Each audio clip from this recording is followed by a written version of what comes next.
What's going on, guys? So I'm going to try and make a 15-minute or less video to just kind of explain what I'm doing and what I'm using to hopefully get some feedback from y'all. So to jump right into it, I'm using seed starters in a raised bed with a compost tumbler to try and make compost and just start everything else off as self-sufficient as possible. As far as what I'm composting, T-bone steak bones.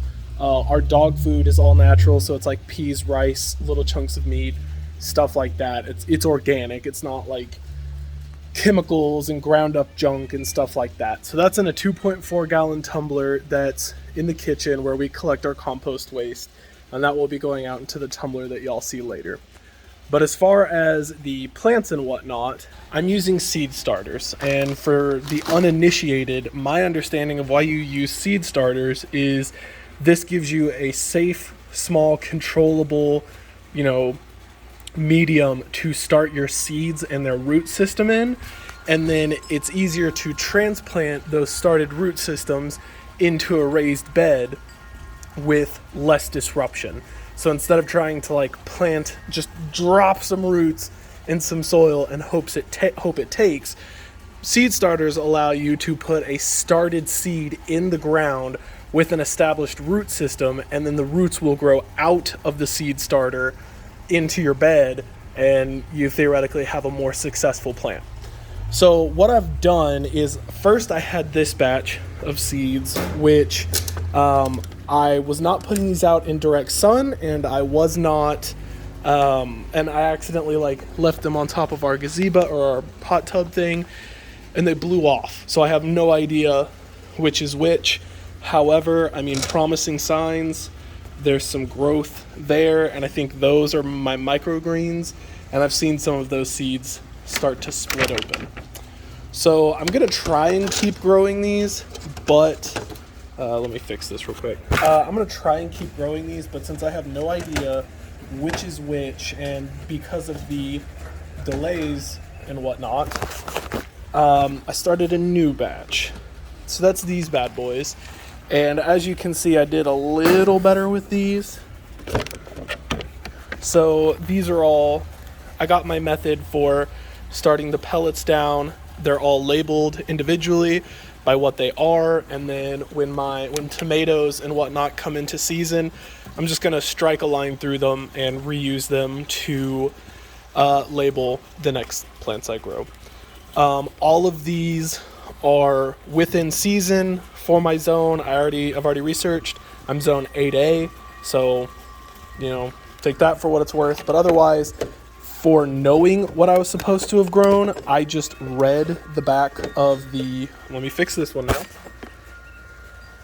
I read the back of the seed packet to figure out, is it time to plant it, and then the specifics like germination, watering, and stuff like that. And microgreens, Kentucky Wonder Beans, which I believe I've seen Mark suggest, and squash, I think 60 days at most. I think it's something like those should be ready in 5 days, those should be ready in 50, and those should be ready in 66 or something like that. But otherwise, I am not making the mistake of leaving these in indirect sun. And then what I'm also doing is, so I'm watering these now once every 2 or 3 days, and I'm using a little bit of the Super Thrive in this dropper to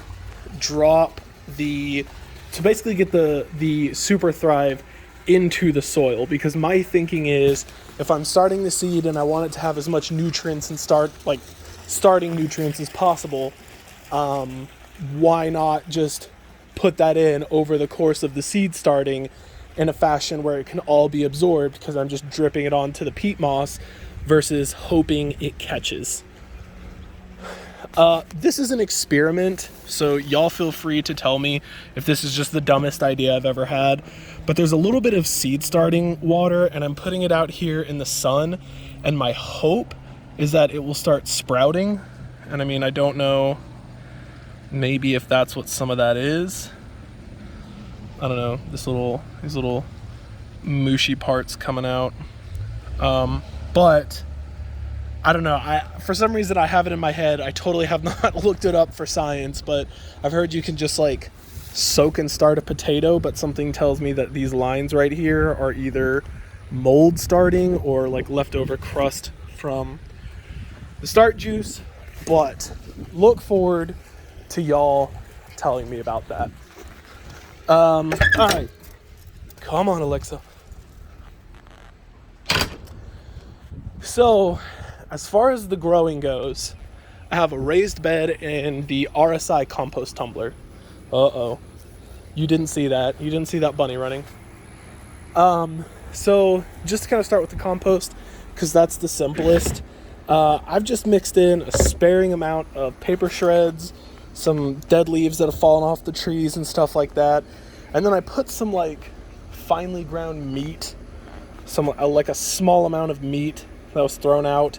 Because from what I understand, it's anything that's organic. So anything that was once alive, you can put it in your compost bin and it should theoretically compost down into soil. But some things are better than others when it comes to composting because you don't want like bacteria and disease and stuff like that. So definitely let me know if you think the meat and stuff like that was a bad choice. But I mean, to kind of tell you how this is going. So if you stick your hand in here, it's a little bit moist, but it's always warm, which the moisture probably isn't that great. But I think the warmth is good. I think that means that the compost is actually happening. And for what it's worth, I've been regularly adding these garden shreds or this grass clippings in here, and it keeps like compressing, like it keeps getting smaller. Like, believe it or not, this was halfway full like 2 or 3 days ago. And now it's kind of shrunk a little bit. You might have seen there's clumping, and I'm kind of wondering what y'all think about that. So here's a good example. So, you know, this is a moist, yep, said that wrong. This is kind of like a moist, dingy pellet. And that's kind of what it looks like on the inside. And I'm of two minds for this. To me, I think this is like the actual start of soil. But I've also read that the clumping could indicate an excess of moisture in the barrel. To kind of combat that, obviously I'm leaving the vents open, but while I'm out here, you know, checking the soil, you know, just kind of checking my seeds and stuff like that, I'll spend like 15 minutes out here a day right now because nothing's really growing, just kind of checking in on things. But I'll open this to let it vent, to let the excess moisture out and maybe get some direct sun. Otherwise, I turn it 10 times a day. So I'll come out here once or twice, give it 5 turns, be done with it. And then I should be adding so I bought the 2.4 gallon compost bin for the kitchen with the corn bags for this. And the one we have in there now is actually getting pretty full. Like I said, it's got like bones from steaks, used dog food, dog hair, which I actually learned is nitrogen to put in there. And then, you know, the dog food, which is, you know, basically, you know, whole foods, essentially. It's, like you can see the meat chunks, the peas, the rice, junk like that. So I figured that will be a decent candidate. And what I'm trying to do to offset the moisture is I'm actually trying to keep this pretty empty. That way I can just keep adding in the dry grass clippings to absorb that moisture and stop the smell. So definitely let me know what you think about that, because this does kind of smell, and I don't know if that's natural or if I'm doing something wrong. So that said, I experimented with grass tea with this, with the dead clippings, and I think that was a mistake. It smelled rancid. The water was brown. The smell clung for like 2 days.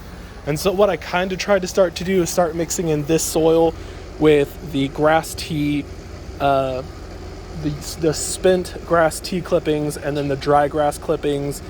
And I'm playing with the idea of maybe making this a dirt heap, but I suspect that's not going to work, because in order to cover up the smell of the organic waste and stuff like that, it seems like I would need like a lot more dirt or material to cover it up with to kind of get rid of the smell.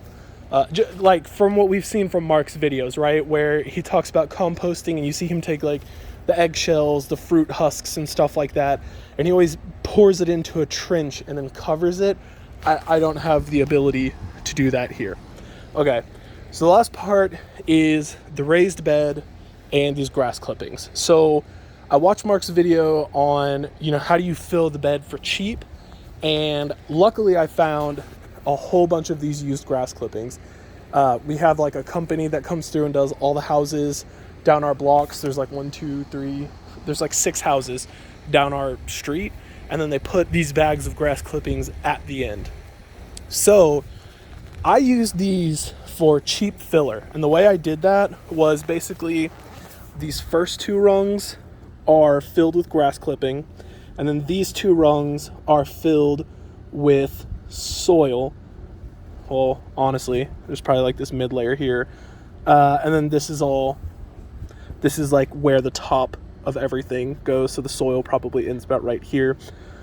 So that was awesome. Unfortunately, I couldn't get my soil from a garden supply store because I would have to have rented a truck, and based off the mileage and all that other jazz, it just wasn't cost efficient. So I ended up getting, I think it was 3 bags of peat moss and 4 bags of the black cow manure. And here's actually what I'm thinking. So first of all, looking at the bed, I think it's not full enough. The second thing I'm thinking is, from what I can see online, a lot of people, they'll go out, they'll get like a little bit of manure and peat moss and put it in, and they'll call it good, right?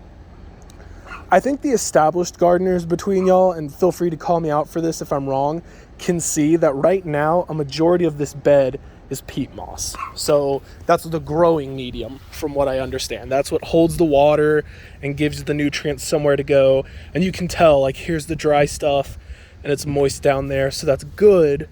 But if I want to grow any serious amount of food, I think what I need to do is probably go get like 4 or so more bags of manure, because what I want to do is I want to start this bed out as, nutrient rich as possible, and I don't think like 3 bags will cut it, especially if I'm gonna try to grow 4 different kinds of plants. So definitely let me know what you think about that. Otherwise, the plan for the bed is sorry, she's barking at a rabbit. I'm gonna cut it in 4, right? So potatoes, squash, microgreens, and then the Kentucky Wonder Beans. And I'm gonna trim those to just be up this little, trellis, I think is what these are called. I don't know. And see how that goes. One question I do have about the potatoes and stuff like that. So I found a sprouted potato, and I grabbed that bad boy with a vengeance. What are you, bud? Are you anything? No? So the potato is covered because you apparently do not want potatoes to be exposed to the sunlight, because they'll turn poisonous and junk like that, and that's bad. So I planted that one here, and I've planted this bulb up, so theoretically it should still get, like, the potato underneath should still get sun and whatnot.